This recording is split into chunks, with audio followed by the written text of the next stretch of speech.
నేను అనగా కాకి వెంకటేశ్వరరావు సన్నాపు అప్పారావు లేటు అయినటువంటి నేను 1996 సంవత్సరంలో మన ఈ చింతాడ గ్రామం కోనరపు వానిపాలెం దగ్గర సాయిబాబా గుడి దగ్గరలో 20 సెంట్లు భూమి కసిరెడ్డి సన్యాసి నాయుడు గారి వద్ద నుంచి కొనుగోలు చేయడం జరిగింది. దాని డాక్యుమెంట్స్ పక్కా డాక్యుమెంట్స్తో నాకు ఉన్నాయి.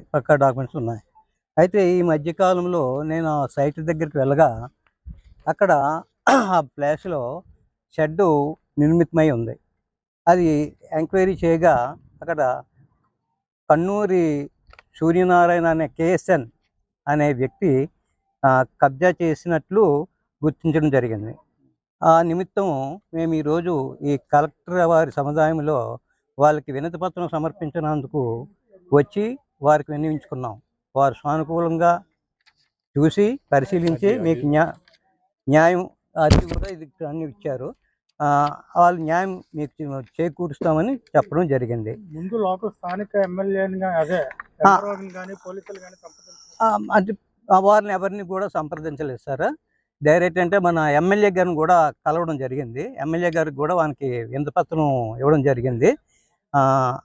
అది మరి అక్కడ వారిని ఎవరిని కూడా ఇంక సంప్రదించాలి. ఎప్పుడైతే మాకు ఈ విషయం తెలిసిందో మేము డైరెక్ట్గా అంటే సదస్సు కూడా దగ్గర సూర్యనారాయణ గారిని అడిగితేనేమో ఇది నేను కొనుక్కున్నాను, మీ ఇష్టం వచ్చిన వాళ్ళతో చెప్పుకోండి అనేసి నేను రాజకీయ నాయకుడు అని చెప్పడం జరిగింది.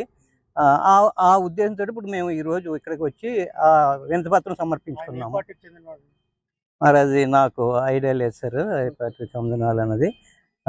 నెక్స్ట్ ఈ పత్రికాముఖంగా మీరు ఇంత ఉత్సాహంతో మాకు ఈ కోఆపరేట్ చేసినందుకు మీకు నా ధన్యవాదాలు. నా పేరు విజయలక్ష్మి కే. ఈయన జాబ్ చేసేటప్పుడు కష్టపడి ఎంతో చిన్నప్పటి నుంచి అలా కూడబెట్టిన డబ్బులతో అలాగ స్థలం కొనుక్కోవడం జరిగిన తర్వాత ఇప్పుడు మేము ఈ మధ్య నాకు హెల్త్ బాగోక క్యాన్సర్ ఇది వచ్చి హైదరాబాదు ఇక్కడికి తిరగడం జరుగుతుండే ఈ 2-3 సంవత్సరాల నుంచి మేము పట్టించుకోలేదు. అయితే ఇప్పుడు మేము ఈ మధ్యలో వచ్చి చూసి మా ఆడపడుచు వాళ్ళ ఇల్లు అక్కడే ఉంది, అది చూసుకోవడానికి వస్తే కబ్జా చేసి ఉంది ఏంటి అనేసి అప్పుడు ఈయన ఎంక్వైరీ చేయగా ఎలాగ పలానా ఎవరో సూర్యనారాయణ ఏదో అన్నారు, కన్నూరు సూర్యనారాయణ అతను షెడ్ వేసుకోవడం జరిగింది. ఏంటంటే అతను ఏమని అడిగితే నేను కొనుక్కున్నాను అని చెప్తున్నాడు. మరి ఎంతవరకు అనేది మాకు తెలియదు. అందుకని ఆ స్థానిక ఎమ్మెల్యేకి చెప్పడం జరిగింది. కానీ ఇంకా చూస్తానన్నారు. కానీ మీకు కూడా చెప్తున్నాము, మీరు కలెక్టర్ గారికి కూడా విన్నపం సమర్పించాము. వారు ఫేవర్గానే సానుకూలంగానే స్పందించారు.